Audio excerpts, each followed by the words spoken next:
Welcome, low ego action heroes. This is Debbie Levitt from dcx, and welcome to episode 257, Can AI Do UX Research? My plan today is I'm going to completely live and unrehearsed, have Claude try to play the role of a UX or CX researcher, and we're going to see how well or not well it does. I don't really have predictions. I think there are things it'll do well, things they won't do well. Just a reminder that my internet can be a little blippy at times, and we canceled Starlink. So just a reminder, Twitch is probably the best place to follow us, and always watch there, better than YouTube and LinkedIn. So twitch.tv/deltacxhive. There will be a Twitch ad break at some point, but hopefully that won't interfere with us too much. So the idea is we're going to start with what I'm going to ask Claude to do, which will also give you an idea of what we're going to do. I'm open to feedback from you, and if everybody thinks it looks good, we're going to just run with it. So that means my first screen to share is, hey, thanks for following. Thank you, Zelanitap. Okay, well, thank you for following over on Twitch. Everybody do the same. So just to read this out loud, and feel free to write your thoughts and comments as I talk to see if there's something you would change here. Hi, Claude. In addition to this doc, I'm uploading the entire book, Disruptive Research, which I ghost wrote. It will teach you about doing a task analysis. Let's imagine that you are a CX or UX researcher or service designer. You're conducting generative research to better understand how people perform a certain task. You will formulate the questions as well as spontaneous follow-up questions so that you can achieve the ultimate research goals. I will be the research subject, since this is just practice to see what you do with the task. Hey, you are the researcher/moderator. We'll pretend you are a friendly, empathetic human who works for Thomann. For those of you not familiar with Thomann is probably Europe's biggest musical equipment and musical instrument website. And so I do order with some frequency there. And I did have a not great experience with an item in the last few weeks that I had to return, and they did take it back. But it's a great example of a typical research session that can be run about shopping, selecting, buying, having trouble, having to return it. So we're pretending Claude works for Thomann. Your goal is to learn everything you can about how I shop the Thomann website, including anything you'd need to learn based on what you digested from the Disruptive Research book. You will write the questions. You will improvise follow-up questions. I will be a typical research participant. We'll focus on a recent purchase I made of a rack case for my Behringer mixer, which I ended up having to return after some drama. Your goals will be to highlight key insights from the research session, make a prioritized list of actionable high-level recommendations for project priorities or direction, not necessarily exact solutions or mechanisms, generate a task analysis diagram representing the participants' task steps, tools, knowledge, issues, obstacles, and questions. Bonus points if you can create an optimized task flow showing how this current experience journey could be improved for Thomann and or the customers. Extra points for your assessment of which of the insights that you found might have been missed by the average human researcher and why. Similarly, what shortcomings do you believe you bring to the table as an AI-playing researcher? Note that we will not use jobs to be done, design thinking, or anything that isn't traditional human-centered design or task analysis. I will use haiku for the plan. These are different flavors of Claude. And then share that with Sonnet, who will conduct the research session as the researcher. Sonnet will let me know when the research session is over. We'll then change to working on the goals, probably with Opus. Since you might not be able to tell me as the research participant from me giving instructions or asking you questions, I'll make sure to say instructions to change into that mode and participant if I need to change back into that mode. If you don't, let's change this to instruction mode so it's very clear for all of us, and participant mode. If you don't have any questions for me about this task, please start by showing me your CX UX generative research plan. Anybody want to give any feedback on that prompt for Claude before we call it a prompt and we load it up? While I wait for your responses, one quick thing to note is that I am not using a tool that uses a Claude API. I am using a paid version of Claude, but it does mean from time to time I run out of prompts. So there does exist the possibility that we just give Claude too many prompts or chat messages today, and we have to end the experiment abruptly, postpone a little bit, and maybe turn tomorrow night's Q&A stream into a part 2 where we continue with Claude when I have additional chat messages available to me, because when I time out with Claude, it's usually hours until I get more messages. So this would obviously be more fluid if we had a system using the API and we weren't going to run out of messages. Looks okay to me, says Yesterday in Gaming, who I've since learned is a professional researcher. Okay, great. So then I'm going to close this document, and let's just go back to a giant picture of me for a moment while I prepare to share my Chrome screen where I'm talking to Claude. Wrong Chrome screen. Give me a moment. Okay, that looks correct. So let's try this. So I'm using a Claude project, which allows me to upload multiple documents, and all chats are going to take advantage of those documents. So I'm going to say set project instructions. I wonder if I can, if what we wrote was too long, or if I can copy and paste that. Let me try. Let's see if I can copy and paste that. Again, I didn't practice this. You are watching it as I'm doing it. No clue. All right. Those are the instructions. Okay, so I've got Haiku open, which is kind of a lower level of Claude. Some people say it kind of looks and feels a little bit more like ChatGPT, but let's try instructions mode. Please review the 2 uploaded docs, and if you don't have questions for me, please show me your CX UX generative research plan for this sample exercise. This is all in real time. Like I said, I didn't practice this before. I have no idea how it's going to go. I don't know what's the benefits or not benefits of using Haiku for some of it, Opus for some of it, Sonnet for some of it. Hey, Joe. Yeah, I did give it the entire disruptive research book, so take a look. So I'm going to read out loud what Haiku is writing, just because I know not everybody can see the screen. So let's take a look at what, and again, another thing I want to do right now in this practice sample is not correct Claude. If Claude has a bad idea, a question most of us as researchers would never ask, I'm going to let it go with it. I am not here to train it or correct it. I just want to see what it does. So Claude says, based on the disruptive research book's methodology, here's a generative research plan for the Thomann website shopping experience. Research objective: to conduct an in-depth observational study of the user's online shopping experience for music equipment with a specific focus on the recent rack case purchase and return process. Research approach: 1. Observational. So it would be great if Claude could do observational, but of course it can't. Solution agnostic approach: focus on understanding the complete task flow. Capture user actions, artifacts, knowledge requirements, and potential issues. Sounds very Larry Marine already. Joe says, give it the old product manager treatment. Let me make sure our chat messages, oh good, they're coming up. Key research questions to explore. What triggers the need for a rack case? What's the desired outcome of this shopping experience? What steps did the user take before, during, and after the purchase? What tools, resources, or external artifacts did the user rely on? So again, little echoes of Larry Marine's book there.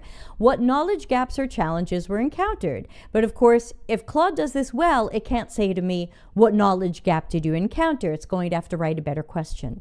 Research methodology, contextual inquiry, think aloud, minimize research or interruptions, focus on observing. Okay, Claude can't observe, so hope it gets that. Initial research task flow considerations. Trigger, need for mixer protection / transportation. That's an assumption. So Claude is already making an assumption about the trigger, although hypothetically it is correct, but that is assumptive of it. Potential steps. Research requirements, browse Tomon website, select product, purchase, receive product, discover issues, return process. Again, it's being a little assumptive about what the process is. So hopefully it will start asking me questions and not just run with its assumptions. Hi, Diana, and Diana's dog. Observation focus areas, user knowledge and skill level, decision-making process, information-seeking behaviors, interaction with website features, emotional responses and frustration points, ethical considerations, maintain solution-agnostic perspective, avoid leading questions, focus on understanding users' perspective. Very interesting. Certainly that's not a traditional research plan. It doesn't show what questions it plans to ask, but I'm going to say, please ask your first question, and I'll change to participant mode. You can't observe me, so we'll have to do typed chat only. Just figured I would say that to Claude. Okay. Okay, Claude says, thank you for participating in our research session. I'd like to start by understanding the context of your recent purchase. Could you tell me about the trigger that led you to need a rack case for your Behringer mixer? What specific situation or problem were you trying to solve when you decided to look for this product? So it's a little bit of a double-barreled or stacked question in that it's asked me two questions in a row. Since they are written, I have time to think about them. It's a little better than when it's spoken, but let's run with it. So again, and I'm going to be honest because this is a real situation for me. My husband and I are opening a karaoke DJ business. We already had the mixer, but no carry bag or case for it. Ooh. We are loyal Tomon shoppers. So, and if anybody has anything you want to suggest for me and my behavior in this, let me know. We are loyal Tomon shoppers. So we spent what must have been many hours trying to find a good rack case. I am going to over answer the questions a little bit because if I give a lot of short answers, I'm going to run out of chat prompts and then we're all going to be like, and we're done for today. Hours trying to find a good rack case. It was hard to understand sizes, angles for cases that angled, which I wanted, and dimensions, and we really got stuck on the RA and U measurements, which I'd never seen before. I think that's a fair answer. Fascinating. Could you walk me through how you began your search on the Tomon website? What were your first steps when trying to find a suitable rack case, and what specific challenges did you encounter with understanding the RA and U measurements? So obviously we have multiple questions being thrown at me all at the same time. Normally that wouldn't be a great process, that wouldn't be a great approach in research. I think many of you might agree, but maybe it's trying, like me, to get a lot in at one time to minimize the chat back and forth.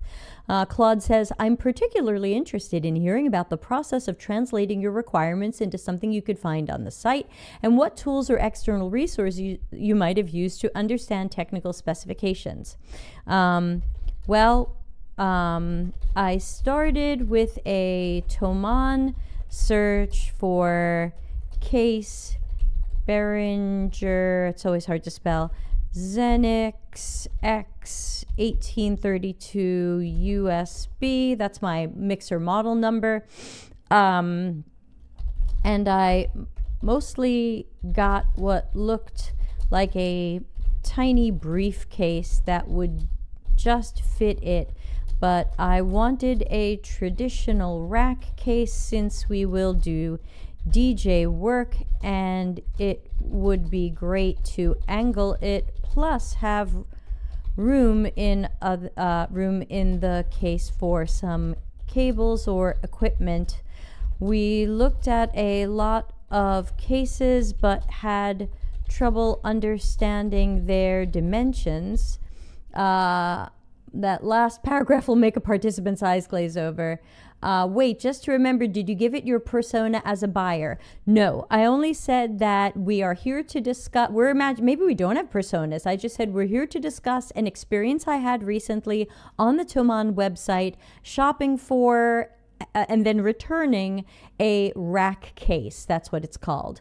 The questions are a bit researchy. Yeah, I mean, the questions aren't terrible, but I am getting a lot of them all at the same time. But I understand that maybe it's economy of Claude usage. We looked at a lot of cases, but had trouble understanding their dimensions. I didn't understand RA or U, so I opened a chat with Claude Sonnet, and it tried to help me find the right case. I was copying and pasting page info and product images to Claude. In the end, meanwhile, I had also emailed Thomann to ask about good cases for the rack. Ultimately, both Claude and the Thomann staff suggested either the 8U15RA, which we bought, or the 10U12RA, which might have been the better choice. I'm going to look back at its question because now I've been going for a while. It wouldn't be adequate to use this language with a regular person. It's a little technical. Yeah. Which part of it do you think is too technical? Because hi Nitesh, we're trying to see if Claude could be a good UX researcher. What were your first steps? Those were my first steps. What challenges did you encounter with understanding the measurements, R and UA? In the end, both after finding that, I'm going to jump ahead in the story and see if it pulls me back in time. After finding that the case didn't fit my mixer, both Claude and I suspected that the 8U15RA was mismarked and wasn't a 15RA at all. Let's see how that goes. Okay, Claude says, very interesting. I have several follow-up questions to help me understand your experience more deeply. Again, in the world of research, we wouldn't ask all of these follow-up questions at once, but let's see if Claude is asking good questions. When you say you started with a Thomann search, can you walk me through exactly what you typed in the search bar and what initial results you saw? I think that's a bit of a fair question, since normally we would ask someone to share their screen, show us an example of what they were searching for, what they were getting, how they reacted to it.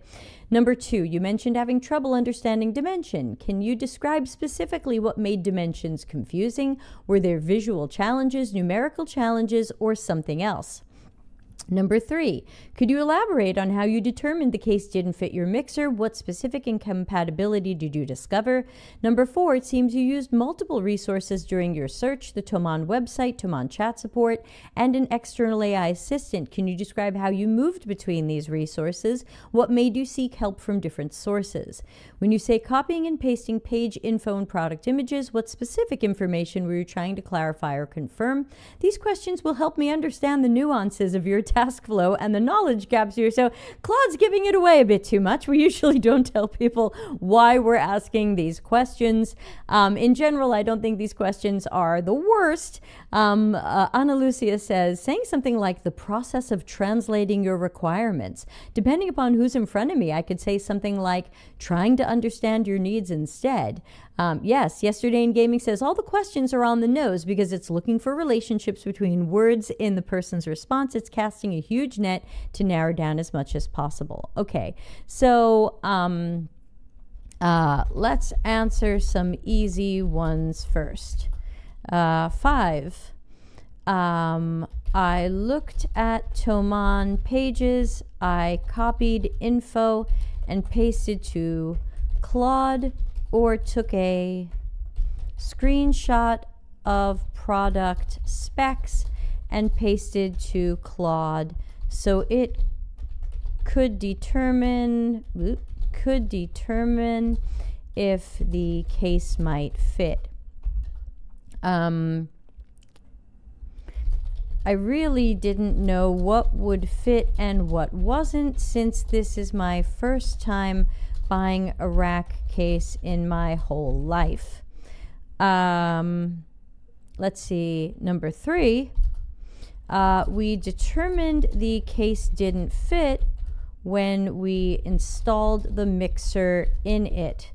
The case literally just fit the mixer, but it's supposed to angle up, and there was no room at the back of the case to angle the mixer up. Did that make sense to people? Like, it starts out flat and then you can angle it up, but the back would swing out, and if you only have this, it can't go. I hope I'm describing it okay.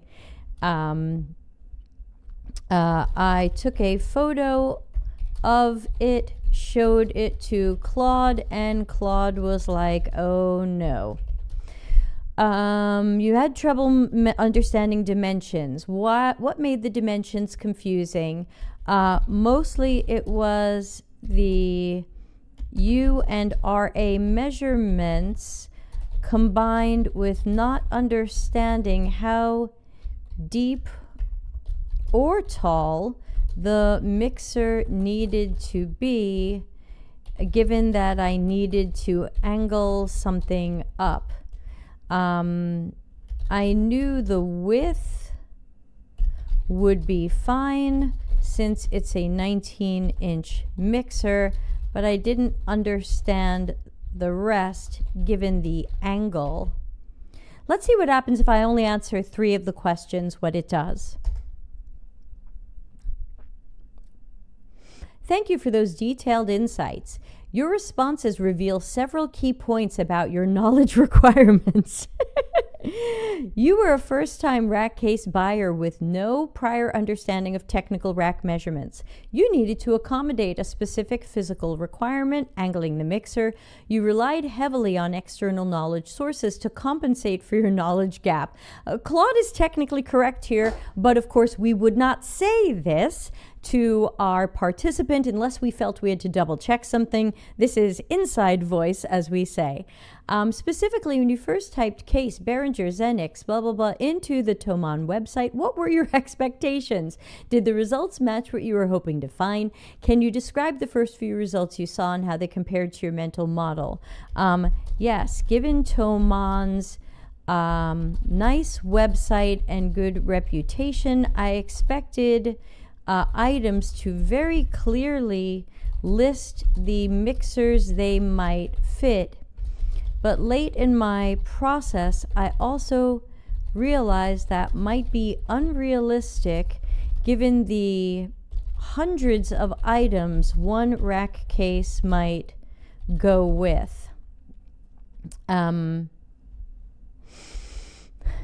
I wish that I could type those search terms and only see items that would absolutely fit my mixer. Given that even email customer support made a wrong recommendation, which was why they agreed to take it back for a full refund. It sounds like maybe even Toman has some wires crossed, no pun intended, about some of their items and how things fit. Chat says, I think it makes sense, but it's a good test of a researcher to be able to ask. Diana says, as a non-native English speaker, I wouldn't have been able to explain it so clearly. I wonder if that could cause issues. Yes, good point. Scotch and Glory, maybe say it's supposed to swing up at an angle so you can do X, Y, Z. I'm not sure of why, but let's see. What is it asking me again? What was I expecting to find in search results? Can you describe the first few results they saw and how they compared to your mental model of what you needed? The first search results I saw were information overload. I got every bag, every case, every rack case. It was just overwhelming. It was really a sense of, here's everything, you figure it out, which was partially why I turned to Claude.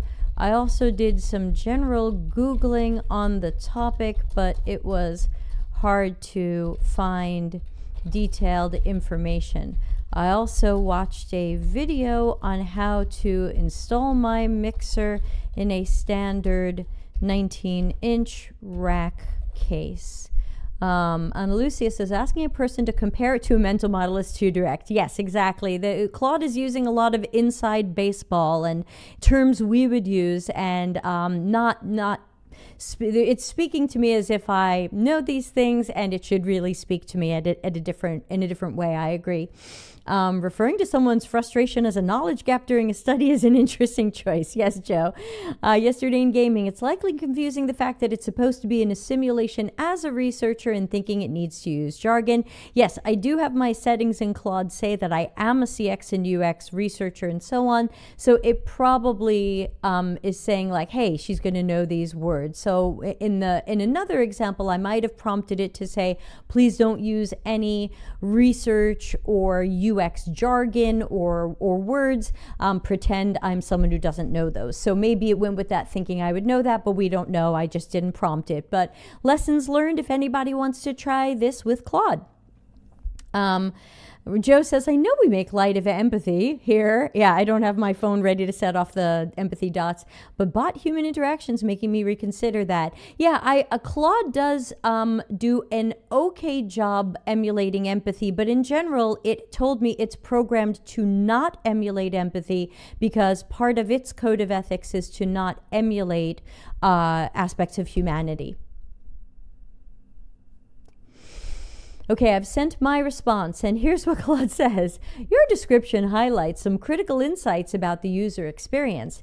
Information architecture challenge. Search results create cognitive overload. No clear filtering mechanism for compatibility. Oh, that's a good point. Users must manually determine product suitability. Knowledge gap indicators. Technical measurement systems, URA, are not intuitive for novice users. Lack of clear standardized compatibility guide. Reliance on external resources. AI, customer support, YouTube to compensate. 3, mental model mismatch. User expectation. Toman would provide clear, definitive compatibility information. Actual experience. User forced to piece together information from multiple sources. Follow-up questions Claude has for me. During your search, what specific information would have made the selection process easier? Can you describe the ideal user interface or search experience that would have reduced your cognitive load? How did the complexity of finding the right case impact your emotional state during the shopping process? I usually don't ask about emotions because stuff has to work whether people feel happy or sad about it, but that's fine. Claude's probably also trained on some generic approaches to user research and might think it has to really get into my emotions, which I tend to think is not important, but that's fine. Emotions, frustration, confusion, and certainly after buying the wrong thing, grumpiness. Specific info and ideal process might be the same thing. I wish I could have given it my exact model and it only showed me what fits. It's that simple. I know I would still have had many choices, from soft bags to rack cases that don't angle, to rack cases that do angle, to flight cases and more, but at least I could have been confident that everything I saw would absolutely fit, and I wouldn't have to worry or return something later hoping the company will take it back and refund me.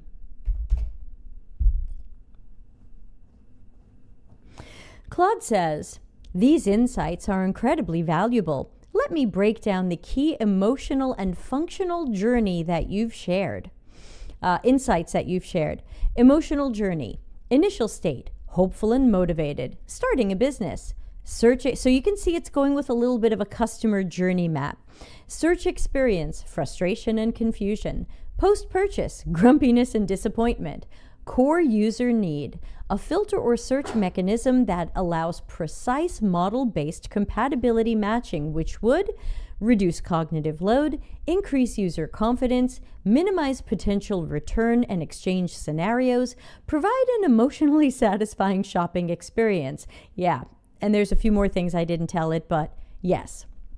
Specific design recommendation priorities. So you can see it's getting into our goals a little bit that we prompted it with, even though this still should be the interview conversation part of it. It's kind of mixing those with the goals it needs to work on, which is interesting.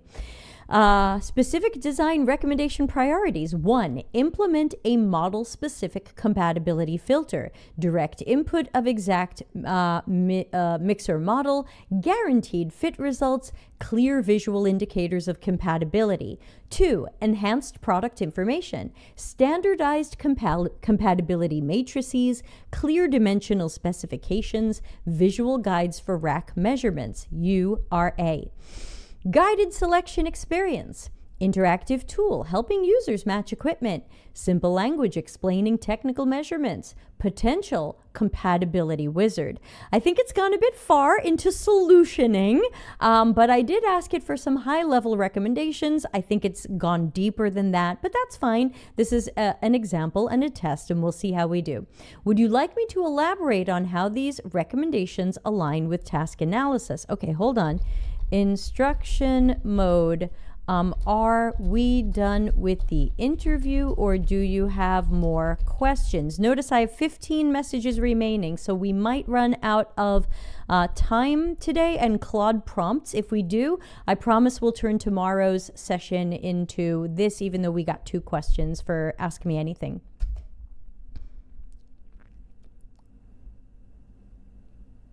Okay, I have a few more questions. What happened after you determined the case was unsuitable? Can you walk me through the return process? Did you use any external tools or resources during this entire process that I haven't heard about yet? Measurement tools, comparison spreadsheets, or technical forums? How did this experience impact your perception of Thomann as a company? Would this experience change how you might shop in the future? I'm still generally happy with Thomann. It was unfortunate to not get the new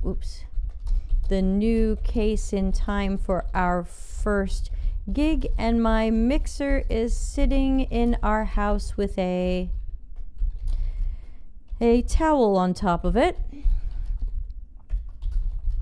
But I would shop there again, as it's generally been a good company with good service and prices. Joe says, regardless of persona initial prompt, Gen AI has a tendency to lose sight of the original goal after a dozen or so interactions, as demonstrated here. Until that's improved, I wouldn't trust it with users. If I have to babysit it, I might as well do the research myself. Really good point. Thank you, Joe. Love my critical thinking community. It seemed like Claude was ready to close the book on it and didn't even remember that there was more stuff for us to talk about. Participant mode. External tools.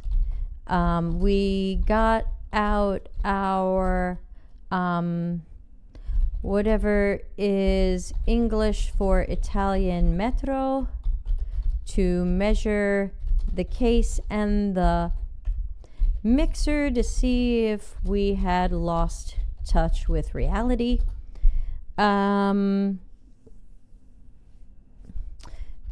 We went back to the Thomann website to check measurements, and we took pics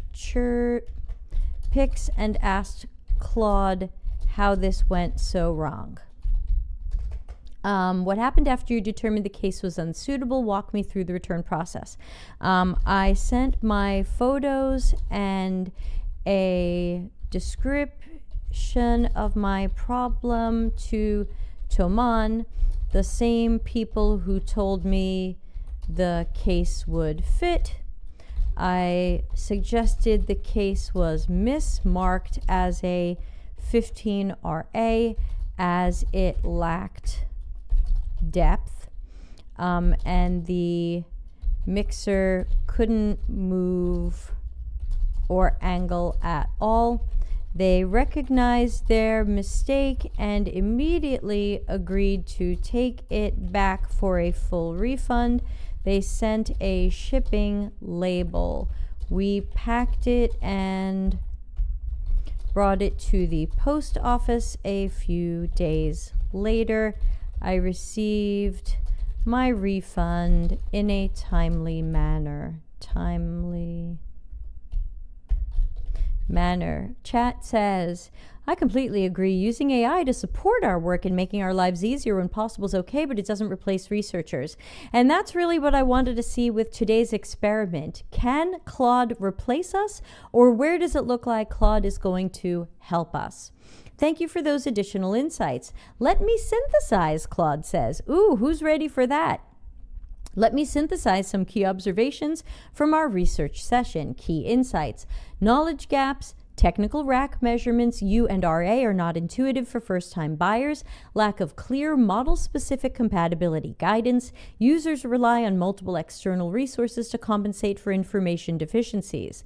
2, user journey highlights. Okay, same things it said before. Oh, but it added returned product with full support from Thomann. Potential actionable recommendations.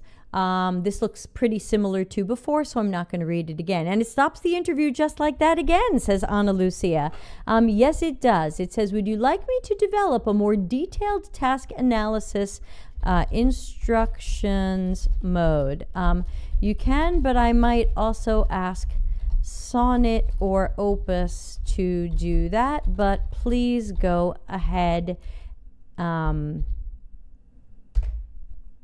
All right, it is supposedly going to make a task analysis diagram, supposedly using the colors from Larry Marine's book. Here it says, pink, user actions, search Thomann website for mixer case. So it's interesting, it hasn't really understood the task analysis. The task analysis should look like a flow chart with purples and oranges for each green or yellow. Is that a diagram you can create? Would Sonnet be better for that? Scotch and Glory says, right, an inexperienced researcher or PM using it would probably take those initial recommendations as good enough. You're correct. The task analysis diagram in the book is structured more like a flow chart. While I can conceptualize this, visualizing a flow chart is difficult. Given this book's methodology, I recommend that Sonnet create it. I'm going to go. So here's what I do next. Select all, copy, copy, copy. Then go back to projects. Go back to acting as a researcher. Open up a Claude chat with Sonnet. Hey Sonnet, please review the project docs. Haiku. I already had a chat with Haiku, which I will paste here. And please note, Haiku is their worst model right now. Please pick up where Haiku leaves off and create a visual diagram of the task analysis if you can. Paste.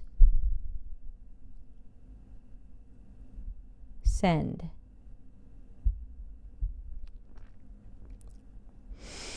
Ana Lucia says, could you show us again your prompt, please? I would like to verify if the research needs were met with those questions. Okay, maybe we'll circle around and do that later.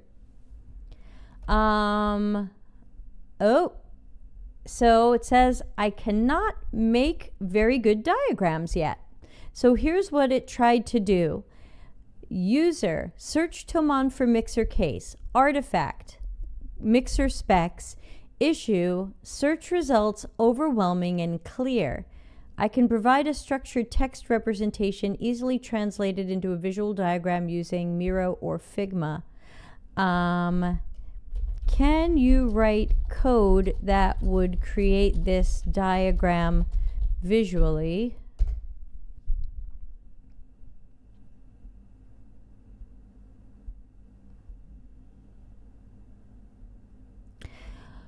Oh boy. What do I do with this? Oh, now we're getting some HTML. Yeah, I don't know if I can. Oh, okay. Not bad. Okay, so Claude has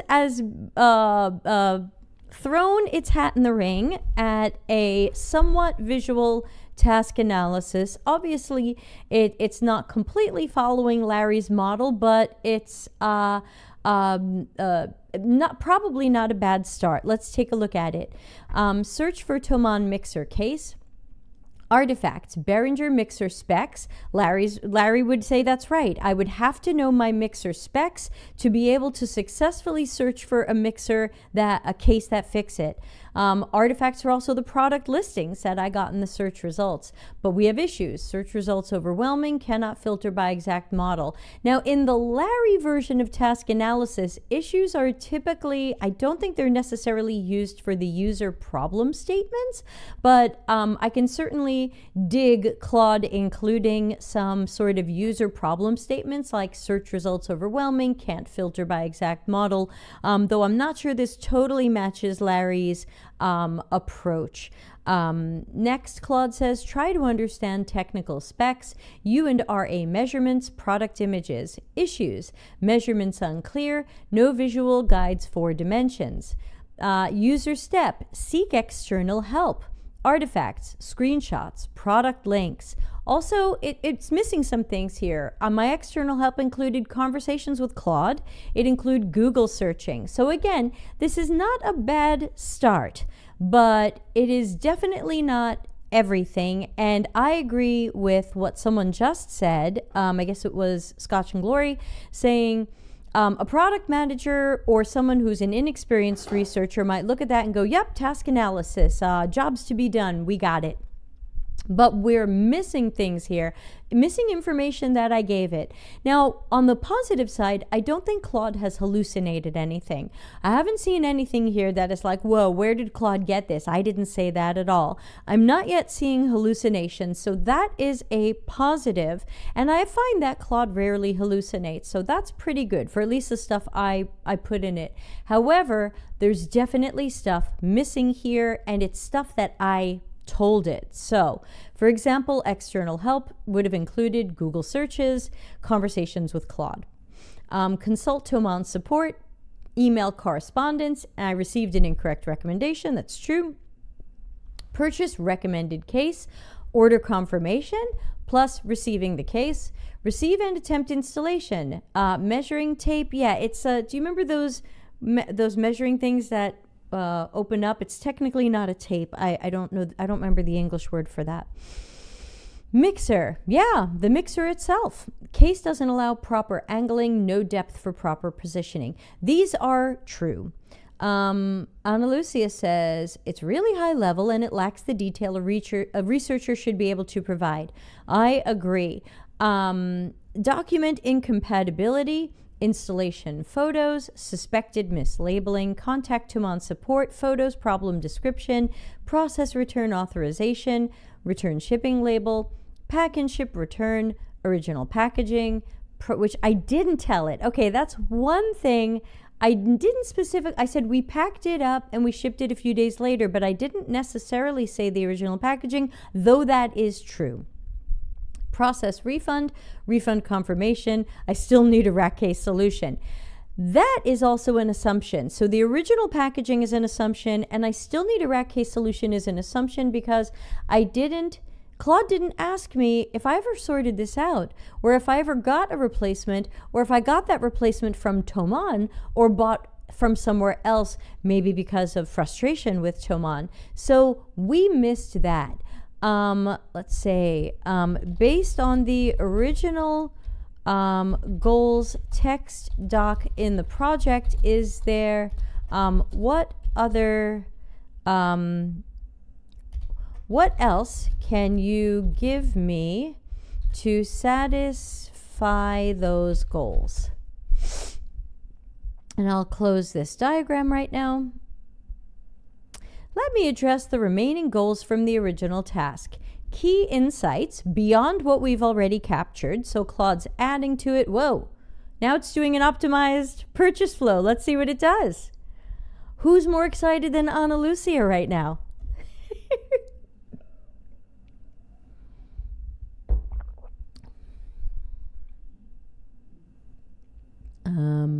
Do I get to see it? I don't know if I get to see it. Oh, I get to see it. Okay. First, let me read through what it wrote, and then let's take a look at the optimized flow that it made. Key insights beyond what we've already captured. So in addition to what it's already said and might not repeat, user trust in brand reputation doesn't mitigate technical knowledge gaps. Okay, that's fair. User shows high adaptability by leveraging multiple resources, website support, AI, video. Right, I'm definitely going to be, I'm mid-savvy user because I didn't know enough to understand the right case, but I understood enough to try to pursue the right information. Return process efficiency partially compensates for initial purchase failure. True. Even expert musicians can struggle with specialized equipment nomenclature. And I wonder if Claude's taking from the basic foundational information I put in my Claude settings that I'm a musician. Otherwise, that would have been a bit of an assumption. Or maybe it assumes Thomann is mostly for higher level musicians. I am kind of excited because it's somewhat better than I expected. I didn't look at it yet. Number 2, actionable high level recommendations prioritized. Immediate priority. Implement equipment specific compatibility checker. Audit product measurements and specifications for accuracy. Yes, great idea, because I think that the 8U15RA is mislabeled. I don't think it's a 15RA. I think it's like an 8 or 8RA. Secondary priority. Add visual guides for technical measurements. Secondary priority, create guided purchase flow for specialized equipment. Okay, more of the wizard it talked about earlier.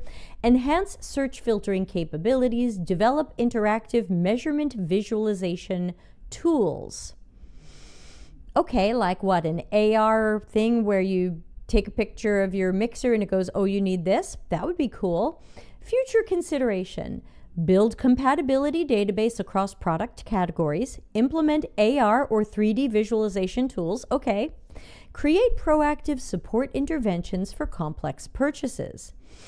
Optimized task flow. 4, insights that might be missed by the, okay, we'll circle back to the optimized purchase flow, but I'm too excited to see what Claude thinks here.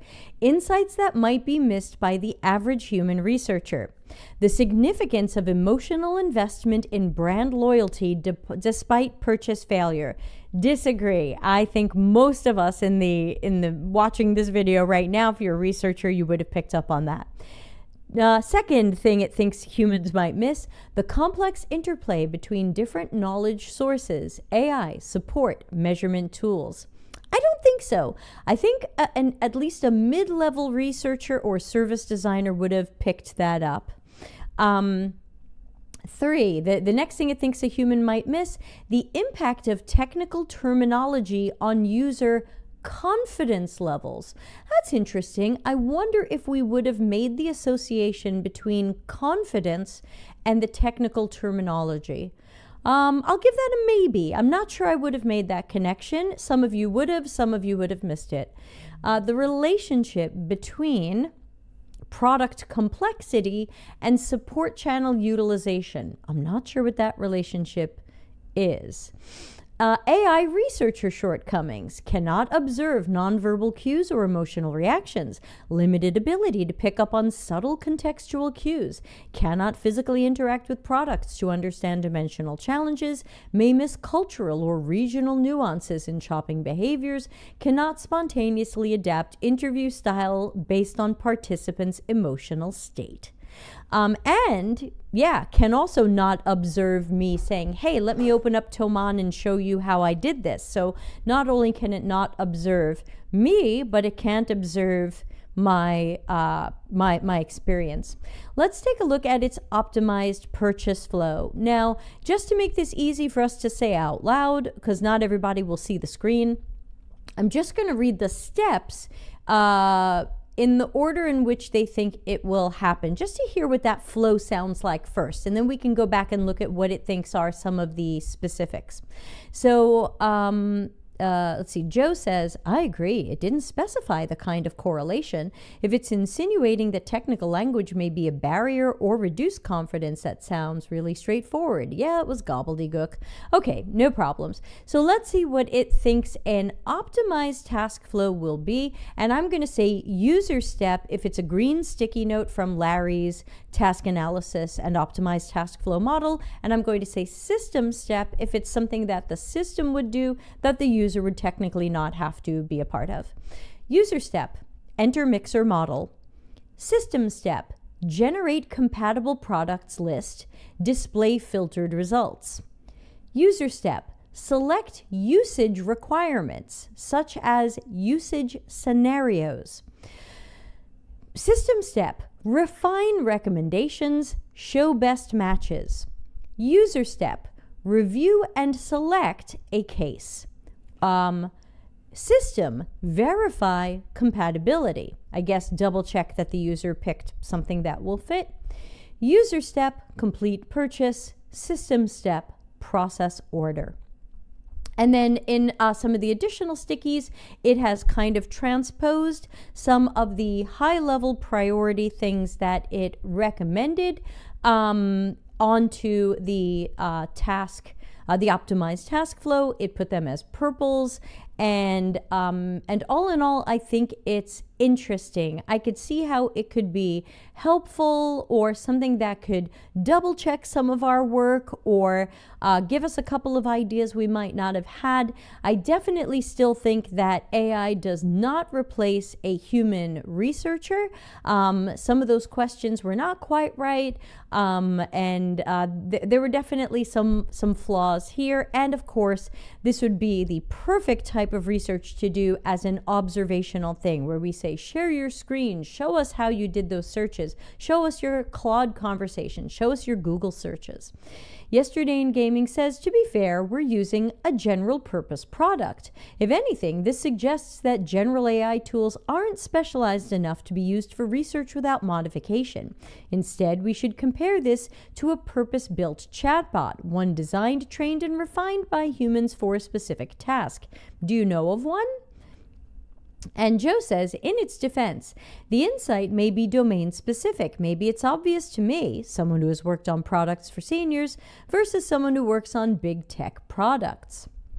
Yeah, obviously there's pros and cons here, and I appreciate everybody looking at it through that lens of, hey, in some ways we have to cut Claude some slack. This is just Claude, and it hasn't been specialty trained on being a researcher or conducting research or doing task analysis. This is not a product specially trained for that. We're not doing API calls where it could have asked me a lot more questions with a lot more detail in a lot slower motion. I missed the beginning. Is Claude specifically made for research? Deanna, no. Claude is a direct competitor to ChatGPT. So anything you might use ChatGPT for, you could use Claude for. And I did a stream last week, episode 256, on why I prefer Claude for everything. It's the only thing I'm really using right now. I don't really use it for work very much, but it's basically replaced tech support, Google searches, and a little bit of personal assistanting for me. So that is Claude. So yes, again, Claude is not specifically built for to emulate or try to replicate or even replace a CX or UX or even market researcher. Let's say, write me a little research report that Thomann stakeholders would hypothetically see and act on. What do you think of that prompt? Thomann user research insights, shopping experience analysis, rack case purchase journey, executive summary, recent in-depth user research. I like that it's pretending that we went really deep. Sample size 1. It revealed significant opportunities to improve the shopping experience for technical music equipment, particularly for items requiring precise compatibility matching. While Thomann maintains strong brand loyalty and excellent customer service, several key friction points in the product selection process led to preventable returns and customer frustration. Key findings. 1. Compatibility verification challenges.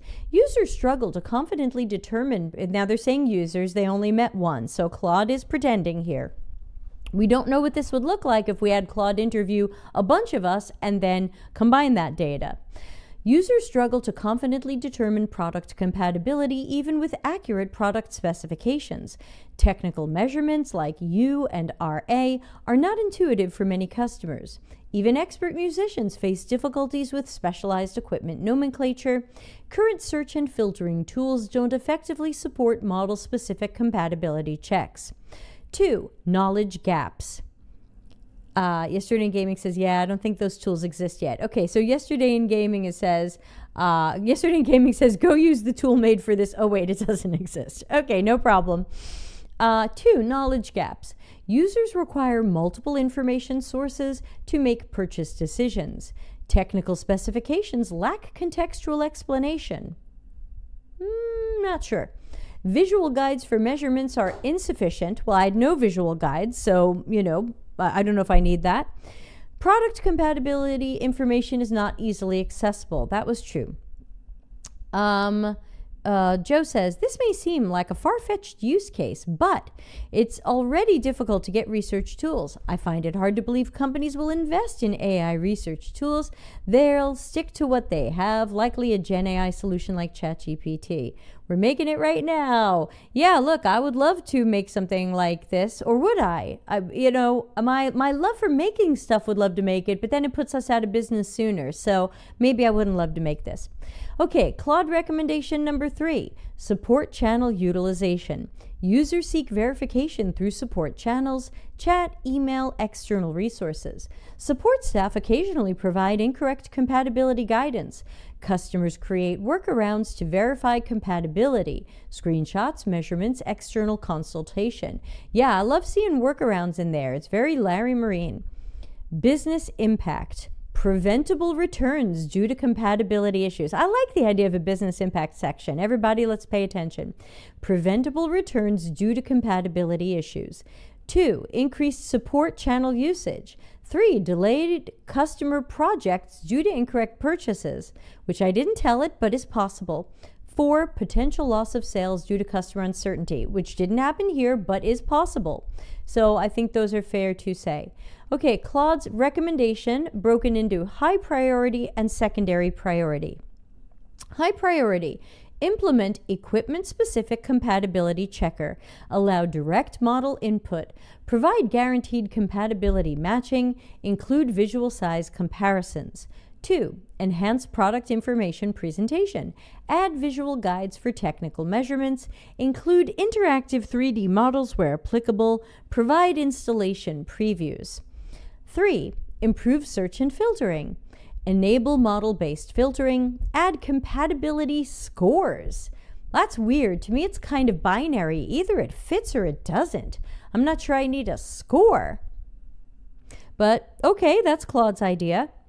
And group products by use case. I'm not sure that would be effective in my particular situation, but maybe if we had more research, we would have found that that's a good idea. Ana Lucia says, I like the business impact section. I'm adding a note here to consider in my case studies. Joe says, I would take an AI scheduling tool. The logistics are my weak point, and I've never worked anywhere with a research ops team. Good news, Joe. Stay tuned to my channel. I'm going to have some news about that in the coming weeks. Can't say it yet. Secondary priority, according to Claude, develop guided purchase flows for complex equipment, create measurement visualization tools, build cross-product compatibility database. Now Claude is recommending success metrics as if this might be handed to product managers or product leaders. Reduction in compatibility-related returns, like it. Decreased support channel usage for compatibility questions, yes. Improved conversion rates for technical equipment. Yes, we should see that. 4, increased customer confidence scores. I don't know if we're scoring confidence. Interesting. Some people might say NPS. Some people might say the time to buy. How long does it take from when I do my first search to when I buy the thing because I more easily found the right thing? So it could be a time on task type of thing as well. And Claude suggested next steps: audit current product measurement accuracy, prototype compatibility checker tool, test enhanced product information displays, develop implementation timeline for priority recommendations. Claude wants to know if we have any questions. So audience, do you have any questions for Claude or anything you would like it to try to do or produce with our fake thing? I know we're at time. We might run a little late today. I want to give everybody the chance to let me know if they would like something from Claude. I'm watching the chat, so send it over.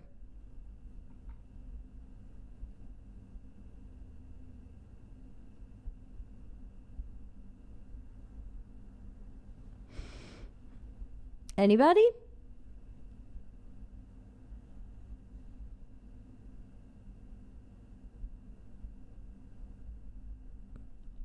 I just, I don't know if anyone's typing. I don't know if I'm waiting for something. Okay.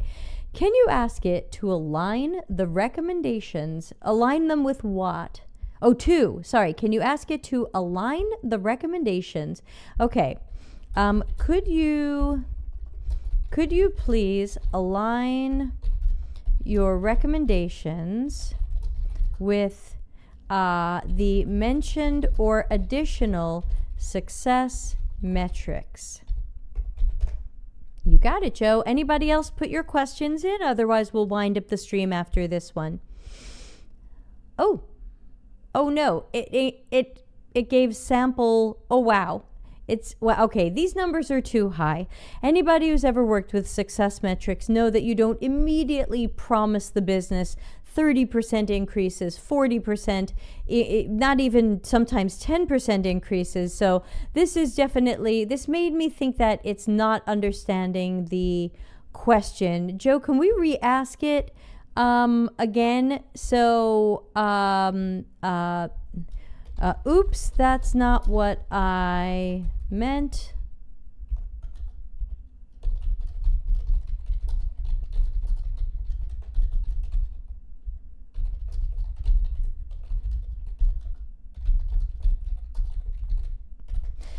Can you coordinate a recommendation with a general success metric? You don't need to specify a percentage improvement. How's that? Yesterday in gaming, I can ask it that.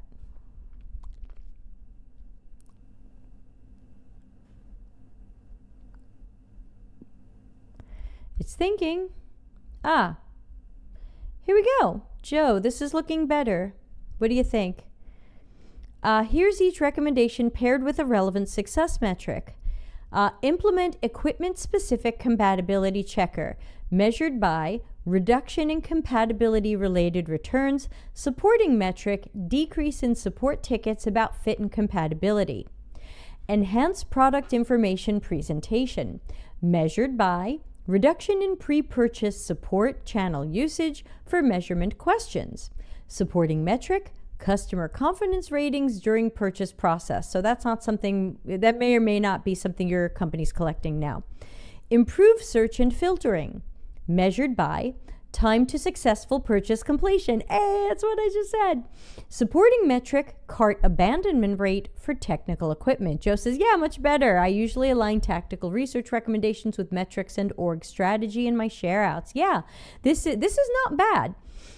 Develop guided purchase flows measured by first-time buyer conversion rate, supporting metric, customer satisfaction scores for complex purchases, create measurement visualization tools measured by rate of measurement-related returns, supporting metric, support ticket volume for size verification, and build cross-product compatibility database measured by multi-item purchase rate. I disagree there. If you have a good compatibility database, it might not make people buy 2 things instead of 1.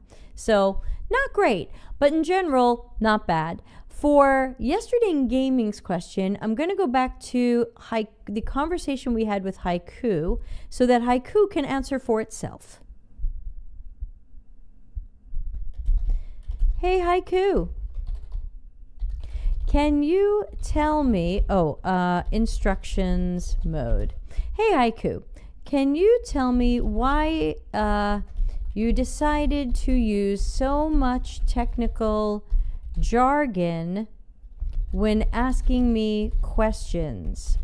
Is there a prompt I should have used to make you treat me more as a typical layman or customer versus someone with knowledge around task analysis and research?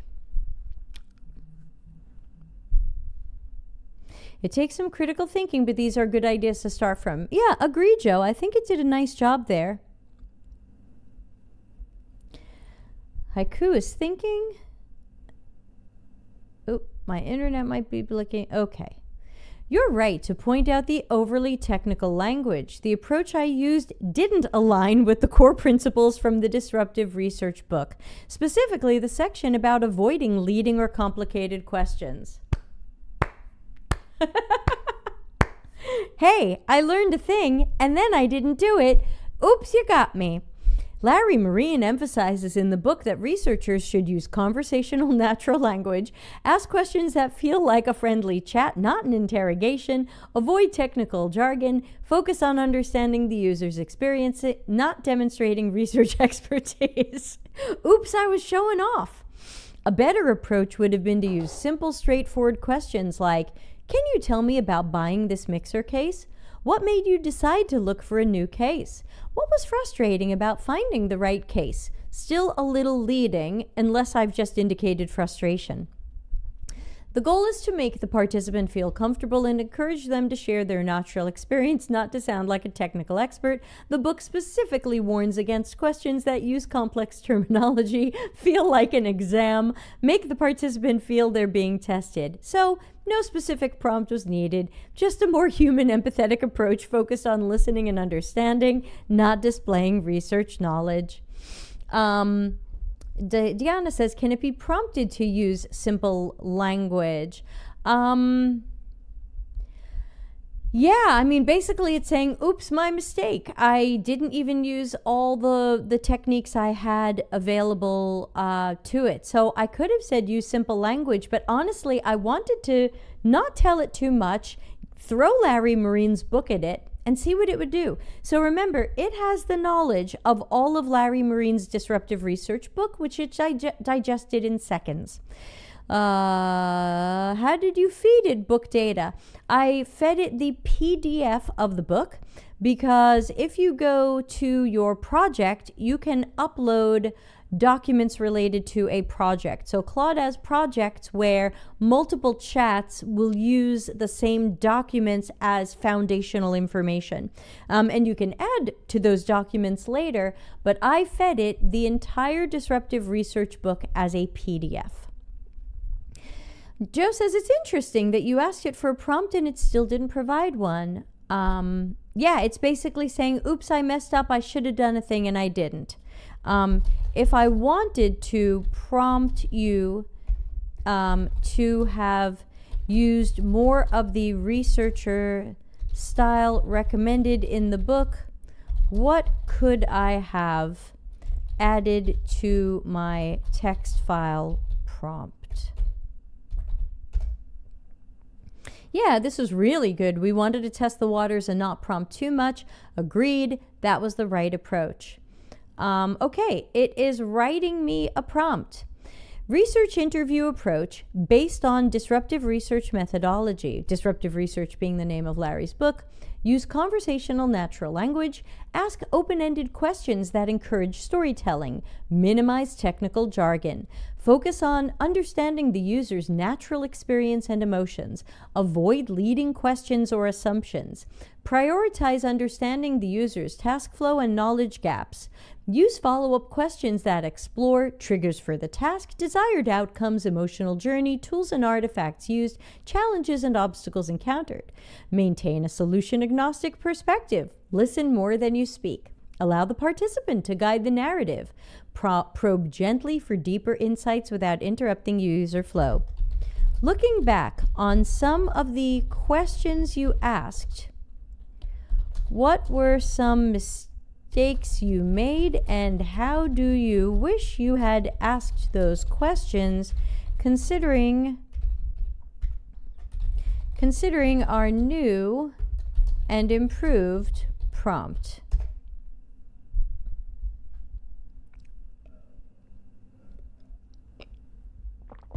Reflecting on my previous questions, here are some specific mistakes and how I could have improved them. Mistake 1, technical jargon question.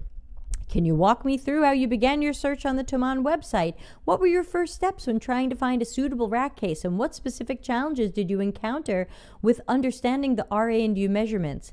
Improved approach. So tell me about how you started looking for a case for your mixer. What was going through your mind when you first began searching? Rationale. This approach removes technical language, invites storytelling, and allows you to naturally explain your process without feeling interrogated.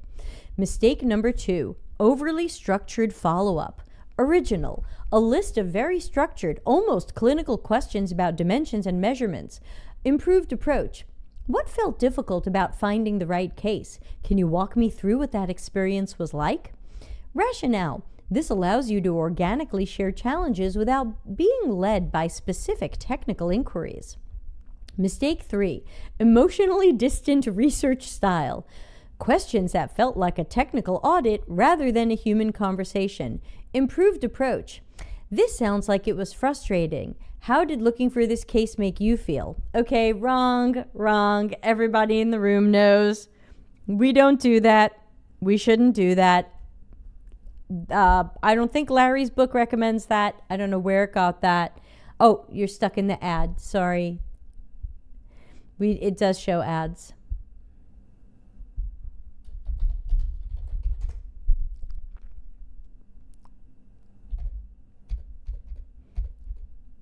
Where's my... Sorry, I didn't realize you were going to get an ad break. Yeah, sorry about that. I wasn't paying attention to when ads were running today, so I know people have missed a few things here and there from the ads. Thanks for your patience. Yeah, so even though we do want to have a human conversation, I would never say to someone, "This sounds frustrating. How did you feel?" I mean, that is newbie mistake. We've all seen newbies make that mistake. There's multiple mistakes in that, so that one is bad. Okay, and then we had a question from Joe. Could you ask it if there were any parts of my responses that it wanted to ask clarifying questions or shouldn't? Did I give any answers to which you should have asked clarifying questions but didn't?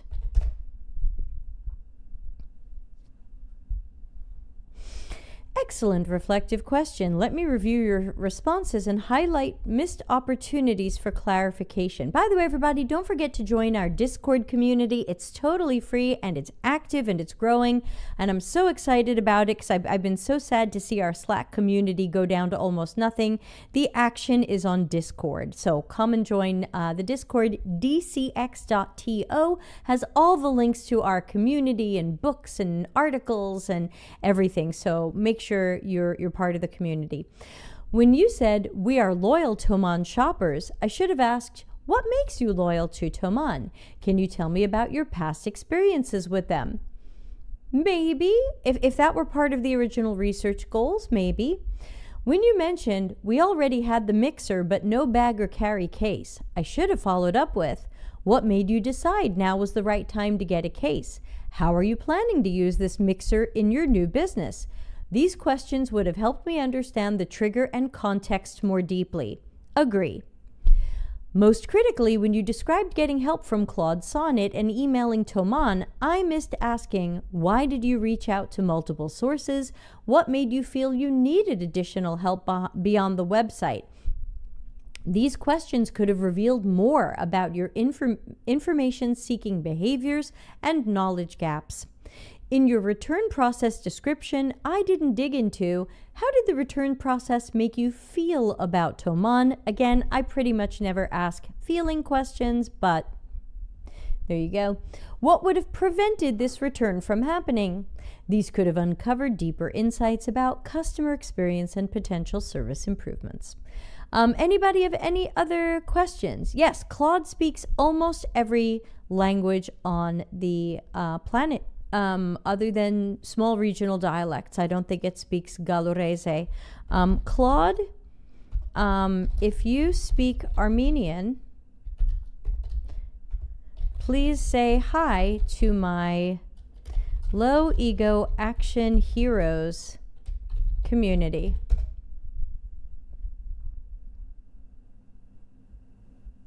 I don't speak Armenian. I'm really surprised. I wonder if Sonnet does. Which languages do you speak? Maybe it's just haiku. And I'm running out of messages to haiku. Oh, English, Spanish, French, German, Italian, Portuguese, Russian, Mandarin, Chinese, Japanese, Arabic, and Hindi. Okay, let's go back to Sonnet.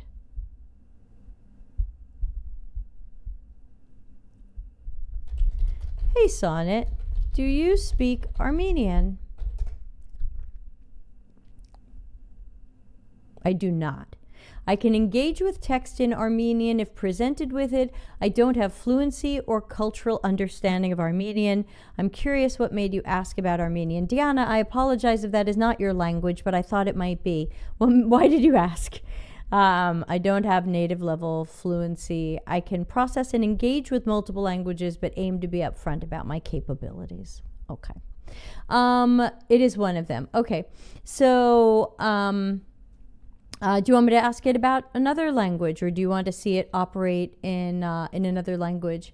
Because I know we have speakers of many languages in the chat today. I think I saw, Croatian, Portuguese.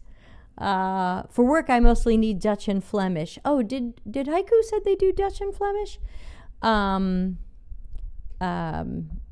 Yeah, I don't remember. Could you conduct research or help plan research in Dutch or Flemish?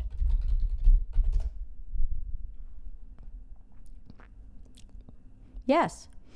I could conduct or help plan research in Dutch or Flemish. I can create research plans, formulate appropriate questions, understand and analyze participant responses, identify insights, write reports. However, I should note that I may miss subtle cultural nuances or colloquialisms. I can't pick on a nonverbal cues.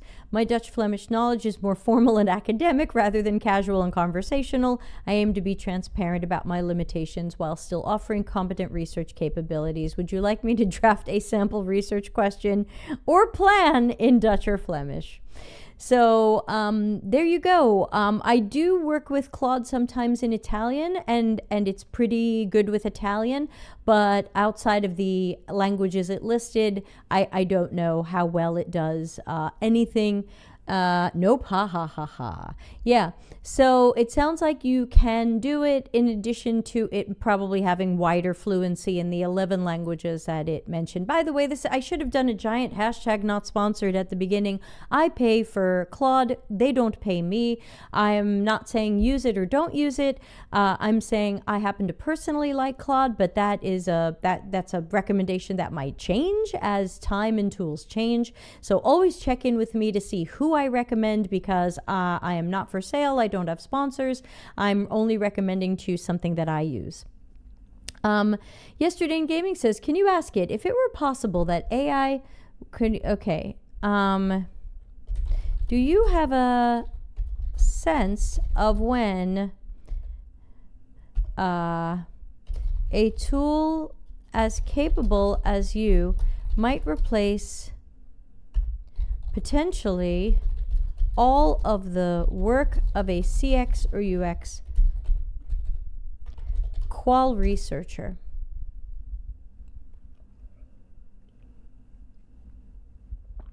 Let me think about this carefully. While I can effectively help with many research tasks as demonstrated in our session, there are significant limitations that suggest we're still far from AI replacing human qualitative researchers. Key limitations: emotional intelligence and empathy, cannot read nonverbal cues or body language, miss subtle emotional shifts that influence follow-up questions, cannot build genuine rapport or trust with participants, lack authentic emotional resonance in conversations. 2. Cultural context and understanding, miss cultural nuances and implications, limited understanding of regional local contexts, cannot fully grasp socioeconomic influences, miss unstated but culturally understood meanings. 3. Research adaptability, cannot physically observe environments or artifacts, limited ability to improvise based on unexpected insights, cannot participate in contextual inquiry effectively, miss opportunities for spontaneous discovery. 4. Synthesis and innovation, may miss connecting seemingly unrelated insights, limited ability to identify truly novel patterns, cannot engage in creative problem-solving workshops, risk focus on obvious patterns versus deeper insights. Yesterday in Gaming says, just curious what it says. I'm sure it will say that could never happen. Claude says, I believe AI will increasingly augment human researchers by handling administrative tasks, assisting with analysis and coding, generating initial insights for human review, supporting documentation and reporting. But the core skills of expert qualitative researchers, empathy, adaptability, cultural awareness, and innovative thinking remain uniquely human capabilities that are essential for discovering breakthrough insights. I'd like to ask you the same question about UX or UI design. You're replaying me.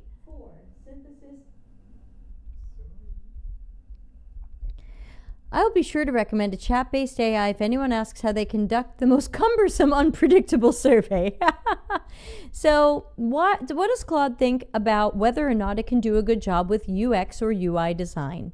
Claude says UI design limitations: cannot understand true aesthetic beauty or visual harmony, limited creativity and originality in visual design, cannot make nuanced decisions about color, typography, and spacing that consider emotional impact, risk creating derivative or templated designs, yes, cannot fully grasp brand personality or emotional design goals, all very fair. UX design limitations: cannot ideate truly novel solutions that require lateral thinking, limited ability to balance competing stakeholder needs creatively, cannot participate effectively in collaborative design workshops, which I don't love anyway, miss opportunities for innovation that come from human experience and intuition, cannot deeply understand the human factors that influence design decisions. I believe AI tools might help with generating initial wireframes or prototypes, creating variations of existing designs, checking accessibility compliance, producing basic UI components, documentation, and specification writing. But core UX UI design skills require creative problem solving, human empathy and understanding, cultural awareness, strategic thinking, aesthetic sensibility, understanding of human psychology, ability to innovate beyond existing patterns, and collaborative ideation skills. These remain fundamentally human capabilities. While AI may become a powerful tool in the designer's toolkit, it's unlikely to replace the need for human designers who can create truly innovative, emotionally resonant, and human-centered solutions. Claude, everything I did today with you and Haiku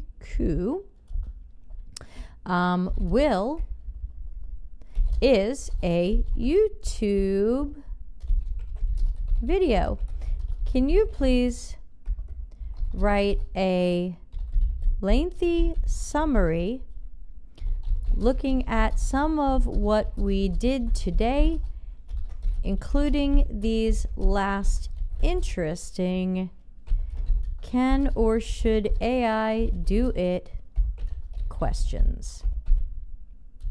I'll use that as the video's description, which means please pack it full of yummy YouTube keywords. Snark accepted.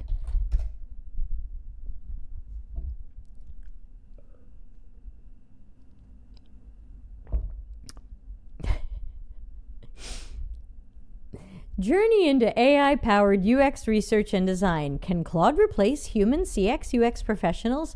Watch as we put Claude 3.5 Sonnet through its paces, doing real user experience research and analysis.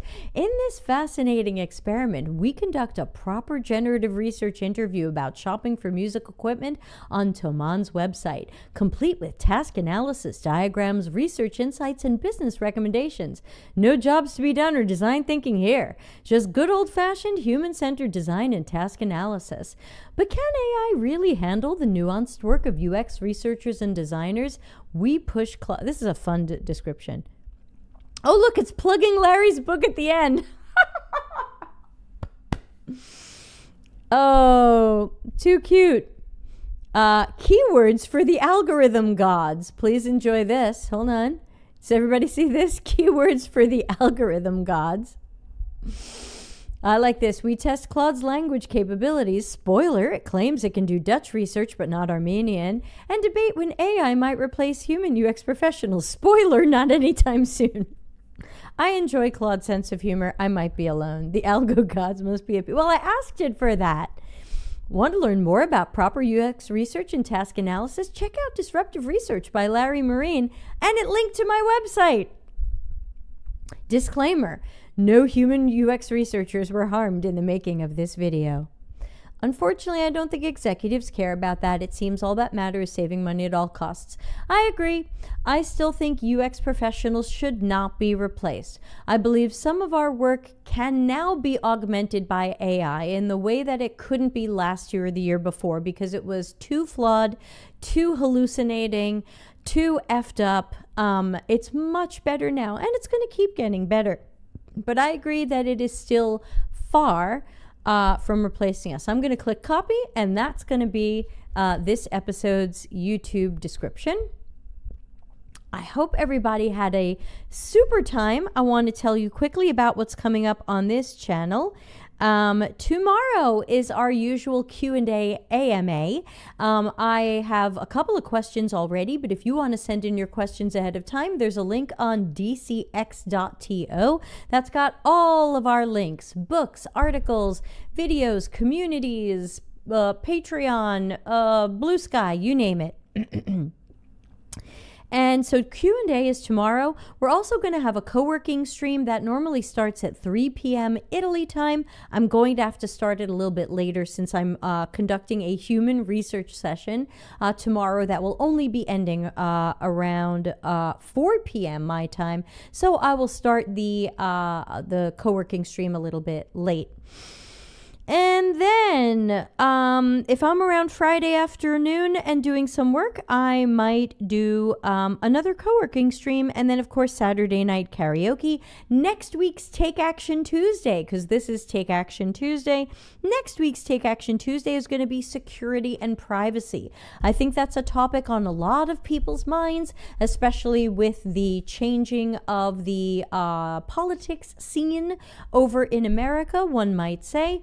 I'm not going to specifically say too much about politics, but I am going to be very clear in what I believe are good ideas for your personal security and privacy. So, as you know, the Delta CX Hive supports you wherever you are on your work and life paths. And so security and privacy is going to be a little bit more about our life and personal life stuff rather than today's work stuff. Yesterday in Gaming says, I asked Claude, when could AI do 90% of UX researchers' work? It refused to answer if I said all. And Claude said, based on current AI development trajectories and assuming continued exponential progress, I would estimate around 2030 to 2032 for AI to handle 90% of UX research tasks.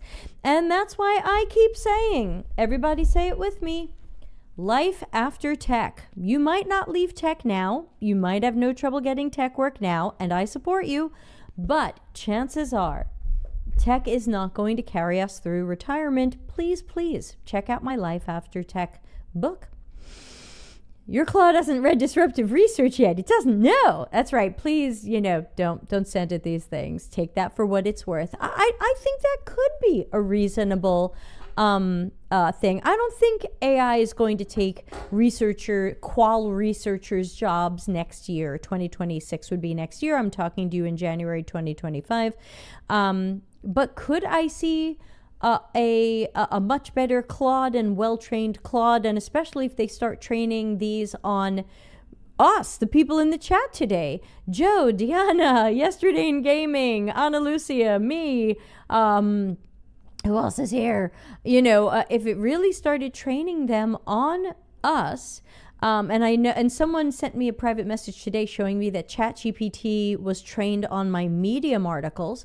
So hypothetically, if it trained stuff on us and how these sessions are run when they're done well, I think it could be true. I think 2030 could be a good estimate. I will still be working. How about you? I am now 53.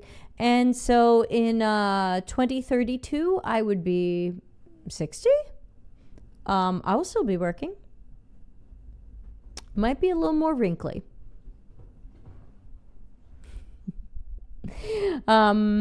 All right. Thanks to everybody for staying for the hour-and-a-half version of an hour session. Hopefully, it seemed to hold everybody's attention. Hopefully, it wasn't too boring.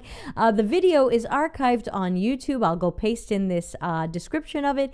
If you would like to share this out with friends and family, it's live on our YouTube channel right now, the Delta CX Hive. Just go to youtube.com/@Delta CX Hive. It'll be there. I'll get it in the right playlist. Share it out. People can watch it at 2x if it's a little boring for them.